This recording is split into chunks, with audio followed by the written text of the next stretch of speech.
오늘 말씀은 지도자를 위해서 기도하라, 지도자를 위해 기도하라 라는 말씀으로 여러분에게 말씀 전하겠습니다. 이제 20대 대통령 선거가 3월 9일에 있죠. 먼 것 같았는데 이제 딱 28일이 오늘로 남았습니다. 여러분 누구 찍으실 겁니까? 이건 비밀이죠. 비밀. 비밀인데요. 이제 본격적으로 대통령이 어떤 정책을 가지고 있는지 눈을 뜨고 살펴봐야 할 것이고, 또 이 나라를 책임지고 인도할 사람이 누가 좋은지를 우리가 스스로 판단해야 될 때입니다.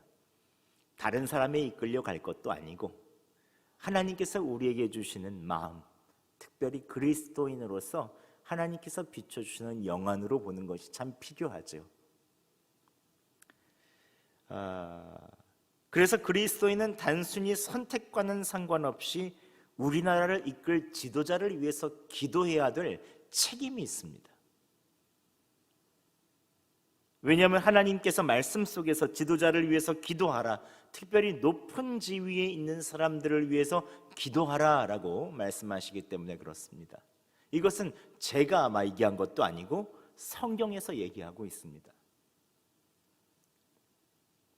오늘 디모데 전서는 사도 바울이 이제 마지막 때가 다가올 때 믿음 안에서 아들된 디모데, 자신의 이제 영적인 후계자라고 생각하고 있는 이 디모데에게 이제 자신의 목회지와 자신의 선교에 있어서의 권한, 자신에 있는 영적 권위를 안수해주며, 그래서 내가 예전에 장로회 회에서 안수받았던 것을 기억하라 라고 하는 것처럼, 그 부릴 듯하는 그 마음들을 기억하라는 것처럼 사도 바울이 이제 디모데에게 모든 고난들을 다 위임해준 그러한 상황입니다.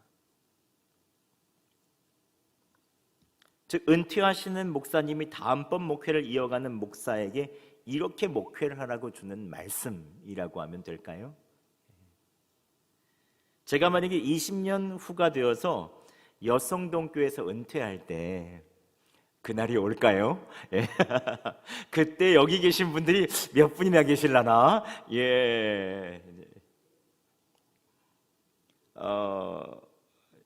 제가 무엇을 얘기해 줘야 될까 곰곰이 생각해 봤어요. 나 바울은 어떻게 얘기하나? 저는 뭘 얘기해 줘야 될까? 전 명확하게 저의 목회 철학은 예수님 덕분에 행복한 교회죠. 예수님 계시면 행복하고, 예수님 계시지 않으면 우리의 삶이 결국은 멸망과 죽음으로 갈 수밖에 없는 우리의 인생이죠. 저는 명확하게 확신을 가지고 이런 것을 가지고 있기 때문에 제가 만약에 다음번 목회자가 20년 후에 온다면 제가 이제 머리는 더 희어지고 허리는 굽어져서 이렇게 보면서 아마 이렇게 얘기하겠죠. 예수님 외에 없다. 내가 목회해 보니 여성동교회 예수님 덕분에 다 행복해지더라. 이게 저희 이제 목회 20년에 이제 나타나야죠. 다른 어떤 것보다도 행복한 게 아니라 예수님 덕분에 행복한 것. 이게 이제 우리가 함께 축구해 나가야 될 교회죠. 그래서 제가 오로지 예수님 주인 삼고 매일 성실하게 그냥 주님 바라보고 목회해라. 다른 비결이 없다. 이렇게 얘기해 주고 싶더라고요. 근데 오늘 사도 바울은 자신의 목회를 뒤이어서 하는 아들 디모데에게 첫째로 이걸 해라 라고 권면하고 있습니다. 함께 1절 말씀 저희가 봉독해 보겠습니다. 시작. 그러므로 내가 첫째로 권하노니 모든 사람을 위하여 간구와 기도와 도고와 감사를 하되. 즉 교회를 목회하는 목회자로서 가장 중요한 것은 모든 사람을 위한 기도다 라고 오늘 말씀하고 있습니다. 다른 사람을 위한 중보기도가 가장 중요하다라고 가르치고 있는 것이죠. 그것은 충분히 그럴 수 있습니다. 기도는 목회의 핵심이며 기도는 아무리 강조해도 부족함이 없죠. 기도는 정말로 중요한 목회의 요소입니다. 그런데 여기에서 사도 바울은 기도를 하되라고 말하면서 우리의 상식을 하나 뛰어넘는 이야기를 합니다. 더 집중해야 될, 기도해야 될 한 무리를 이야기하고 있는데요, 2절을 주목해서 우리가 함께 보겠습니다. 2절 함께 봉독하겠습니다. 시작. 임금들과 높은 지위에 있는 모든 사람을 위하여 하라. 이는 우리가 모든 경건과 단정함으로 고요하고 평안한 생활을 하려 함이라. 아멘.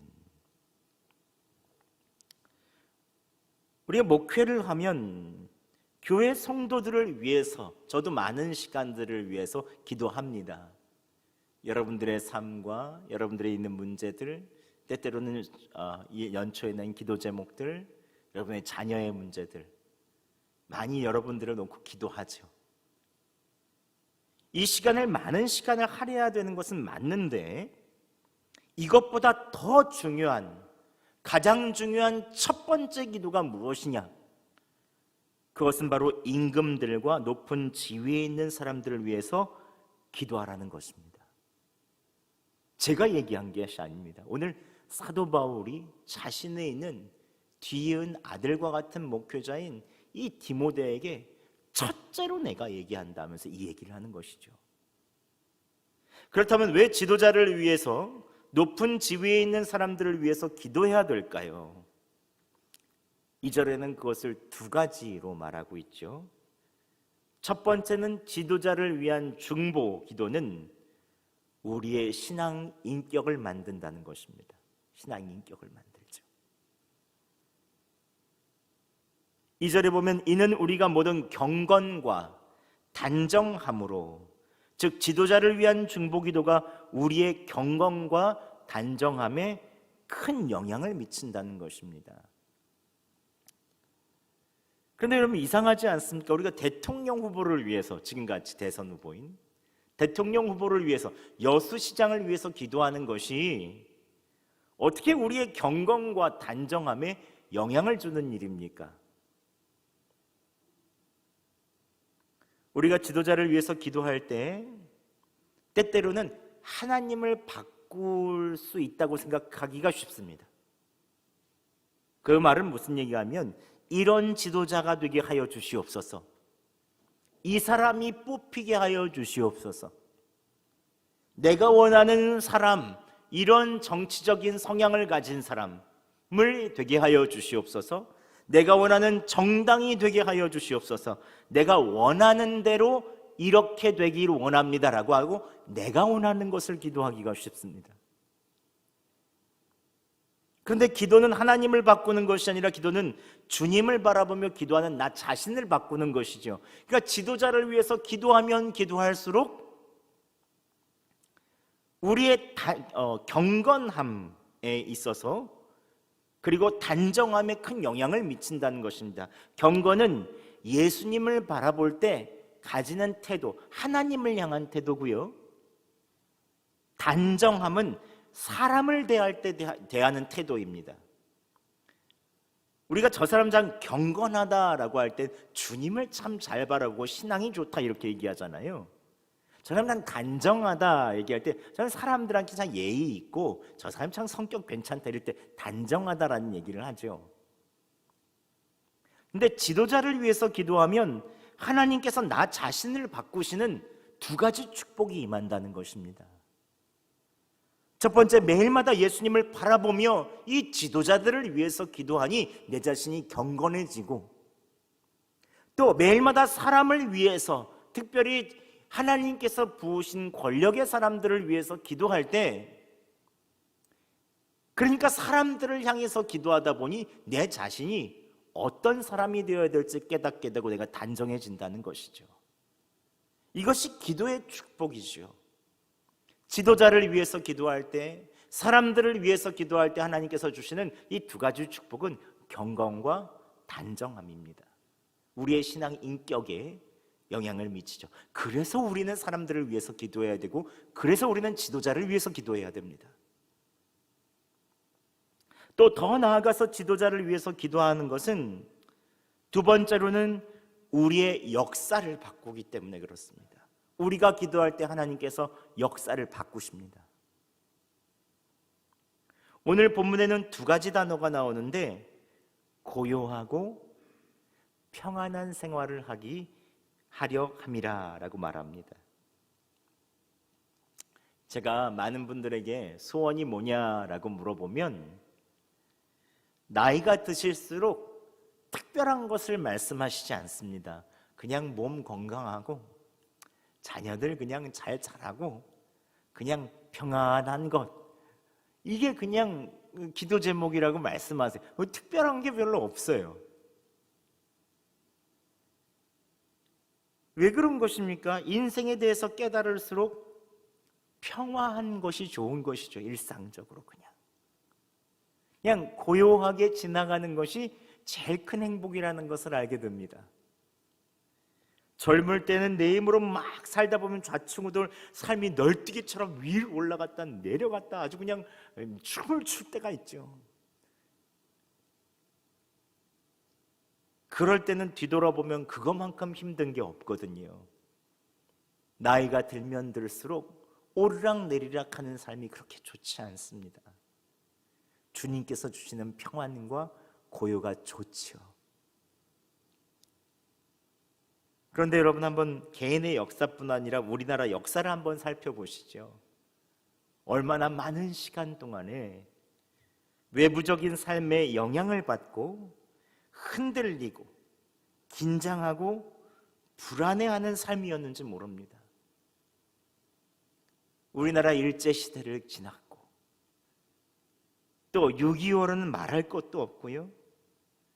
폐허가 된 땅에서 남북이 갈라졌죠. 초대 대통령부터 기독교인이라고 좋아했는데 독재가 시작되었습니다.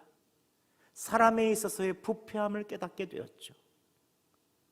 군사 쿠데타로 이룬 대통령은 결국 총에 맞아서 죽게 되어 있고, 또 군사 쿠데타로 다시 한번 정권을 잡은 사람은 광주에서 수많은 시민들을 죽이는 데까지 이르게 됩니다. 얼마나 많은 일들이 우리나라의 역사 가운데 있었습니까? 긴장하고 항상 두려워하고 무슨 일이 있을지 모르겠다. 짧은 역사 가운데 정말 이러한 역사를 가진 나라가 있을까요? 이건 어린 저의 삶에도 항상 영향을 미쳤습니다. 저는 아직도 기억나거든요. 초등학교 가서 항상 포스터를 많이 그렸어요. 근데 무슨 포스터? 반공 포스터. 무찌르자 김일성 항상 나왔어요. 나는 공산당이 싫어요. 이만한 혹부리 그리고 김일성을 괴물처럼 항상 적이었죠. 그래서 반공 포스터 경연대회가 항상 매해마다 있었어요. 분단 국가에서 북한은 우리의 적이었지 같은 민족이 아니었습니다. 또 아버지와 형님과 함께 제가 초등학교 때 서울에서 야구장을, 동대문 야구장이라고 옛날에 있었어요. 거기서 이제 야구를 보러 갔는데 갑자기 사이렌이 왱 울리더니 빛이 나라는 거예요. 갑자기 비행기 소리가 왱 들리는 거예요. 보니까 북한에서 이용평시라고 아시죠? 그때 비행기가 넘어오는 게 동대문 위로 낮게 레이더를 펴서 낮게 지나간 거예요. 그때 뭐 격추한다, 요격한다 난리도 아니었었거든요.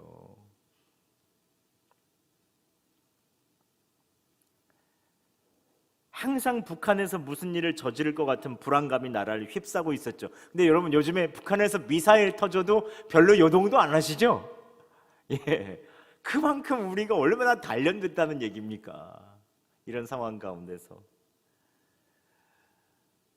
그래서 지도자를 위해서 기도하는 이유는 고요함과 평안한 생활을 위해서 하라는 것입니다. 고요함이란 외적으로의 고요함을 말하죠. 환경의 고요함을 말합니다. 환경의 평화. 평안함이란 내적인 평화를 말하죠. 환경과 상관없이 내면으로 평안을 누리는 것, 우리는 고요함과 평안함이 다 필요합니다. 이런 삶을 영유하기 위해서 우리의 삶에 영향을 끼칠 수 있는 지도자를 위해서 기도하라는 것이죠. 제가 아는 그리스도인이신 의식이 깨어있는 교수님이자 선교단체이신 한 대표이신 분께서 87년 대선 때 노태우 대통령이 당선되는 거 보고 너무 기겁을 했대요. 정말로 실망과 큰 분노를 하면서 하나님께 금식하며 기도했다고 합니다. 하나님, 어떻게 이럴 수가 있습니까? 불법 쿠데타와 광주에 있어서에 있는 모든 학살의 주역인 노태우를 대통령으로 어떻게 뽑을 수가 있는가? 국민들의 의식 수준은 어떻게 이럴 수가 있는가 하면서 금식하면서 너무 아파했다고 해요. 그런데 그로부터 20년이 지나고 그 교수님께서 정치 현대사를 쭉 되돌아보니 놀랍게도 노태우 대통령 때 이루어진 것이 너무 많더라는 거예요. 북방 정책으로 처음 러시아 및 동유럽과 수교를 했고 한중 수교를 이뤄내면서 남북 대화가 시작됐어요. 처음으로 남북한이 정치 체제를 인정하고 1991년도 유엔에 동시 가입하는 쾌거를 노태우가 이뤄냈습니다. 경제적으로는 풍요로웠고 재벌의 엄청난 토지 소유가 드러났어요. 성경에는 토지 공개념 같은 개념들이 그때 법을 통과하려고 했는데 재벌의 방지로 통과를 못했다고 하더라고요. 그래서 이렇게 평가하는 글을 봤습니다. 이상한 일이 아닌가. 불법 쿠데타와 광주 학살의 주역인 노태우에게 이런 기적이 일어나다니. 다시 생각해보면 이상하지만은 않다. 하나님은 우리의 생각을 뛰어넘는 은혜로 이 땅을 덮고 계신다. 이렇게 얘기하는 것을 들었습니다. 이 당시 얼마나 많은 분들이 나라를 위해서 기도했습니까? 가는 곳곳마다 나라를 위해서 기도하는 구국기도원도 많았고 많은 교회마다 기도했죠. 나라를 위해서 기도하는 사람들이 굉장히 많았습니다. 그러니 하나님께서 준비하신 고요하고 평안함이 그 시대에 맞게 이루어지게 되는 것이죠. 우리의 눈으로는 그게 잘 보이지 않지만 하나님이 이루어 나가시는 것입니다. 그래서 우리는 지도자를 위한 기도를 해야 되죠. 하나님의 은혜를 위해서 기도해야 됩니다. 오늘 1절에 보면 기도의 4가지가 나오죠. 간구, 기도, 도고, 감사 4가지를 말합니다. 어떤 신학자들은 기도를 4번이나 강조하는 것이라고 말하지요. 그런데 핸드릭스라는 신학자는 이것이 기도의 4가지 다른 형태라고 얘기하는데, 간구라는 것은 특별한 기도를 요청하는 것이다. 기도는 일반적인 기도를 하는 것이고, 도고라는 것은 위기의 기도, 급한 기도를 하는 것이다. 감사는 하나님의 축복에 대한 응답이다 라고 하면서 이 4가지 기도를 나눠놨습니다. 즉 우리가 지도자를 위해서 기도할 때 이 4가지 기도를 항상 해야 된다는 거예요. 어떤 변화가 있을 때 특별하게 빨리 간구하고, 일반적으로 계속해서 대통령을 위해서 기도하고, 또 위기의 기도가 있을 때 위기일 때마다 급하게 기도하고, 또 여러 가지 응답이 이루어지면 하나님에 대한 축복에 대한 응답으로 감사해야 된다는 것이죠. 꼭 대통령뿐만이 아니라 여수시장, 우리에게서 정책을 만드시는 많은 사람들을 위해서 우리는 항상 기도해야 된다는 것입니다.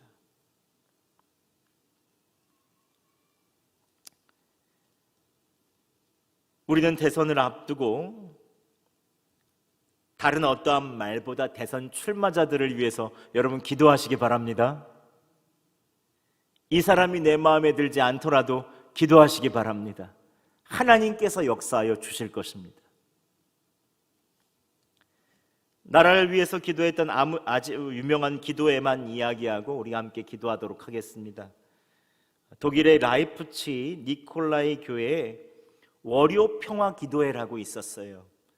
그 기도를 인도하신 분이 이 교회 122대 목사님인 퓨러 목사님이라고 합니다. 동독에 있는 라이프치 목사님이셨어요. 사회주의가 있을 때에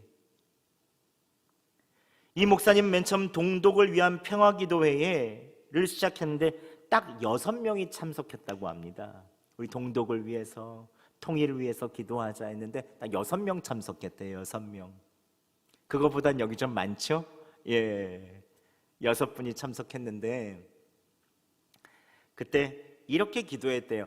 어떤 나라가 됐으면 좋겠습니까? 하고 물어보고 계신 분들이 어떤 나라가 됐으면 좋겠다라고 얘기하고 그것을 위해서 함께 막 기도하고 어떤 지도자가 세워졌으면 좋겠습니까? 하면 또 그 지도자를 서로 돌아가면서 얘기하고 함께 그것을 위해서 막 기도하고 그런데 놀라운 것은 이 기도회가 9년 만에 독일 장벽 붕괴 한 달 전인 1989년 10월 9일에 이 평화기도회를 라이프치 교회에서 매주 한 번씩 했는데 5시에 9년 이후에는 7만 명이 함께 모여가지고 이 기도한 이후에 거리 행진을 평화롭게 해냈다고 합니다.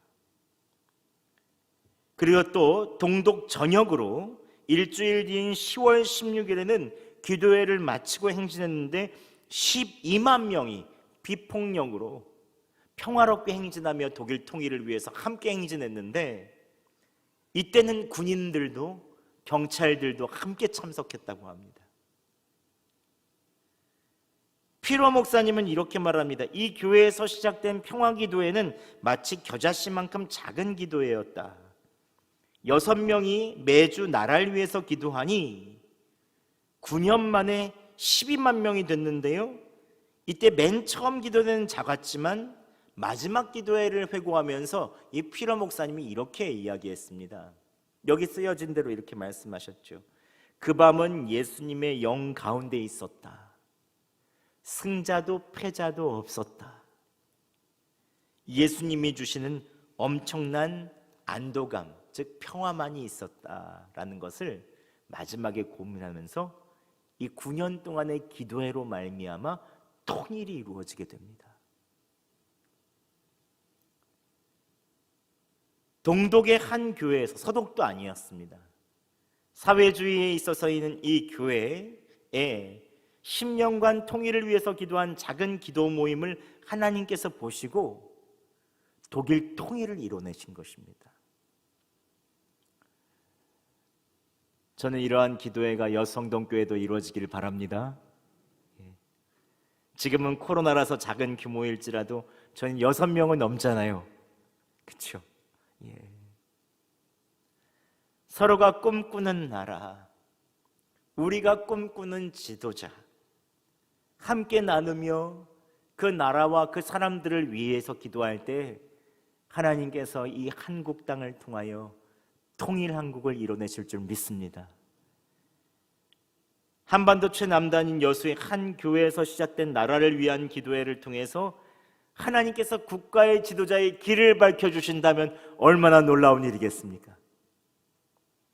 하나님께서 한반도를 둘러싼 주변 강대국의 마음을 합하여 주시고 마음을 조정해 주신다면 우리가 기도할 때 얼마나 은혜스러운 기도겠습니까? 특별히 북한의 지도자인 김정은 위원장의 마음을 부드럽게 하여 주셔서 한반도의 종전선언이 일어나게 된다면, 우리가 기도할 때 그런 일이 일어난다면 얼마나 하나님의 놀라운 역사를 우리의 눈으로 보게 되는 것이겠습니까? 저는 우리가 기도할 때 반드시 하나님께서 사용하실 줄 믿습니다. 오늘도 우리가 이 코로나로 전 세계가 신음하는 이때, 대통령 선거를 앞두고 나라 안의 이념과 지역의 분열이 많은 이때에 우리가 함께 기도하기를 바랍니다. 하나님께서 이 고요한 아침의 나라에 놀라운 역사를 일으켜 주실 것입니다.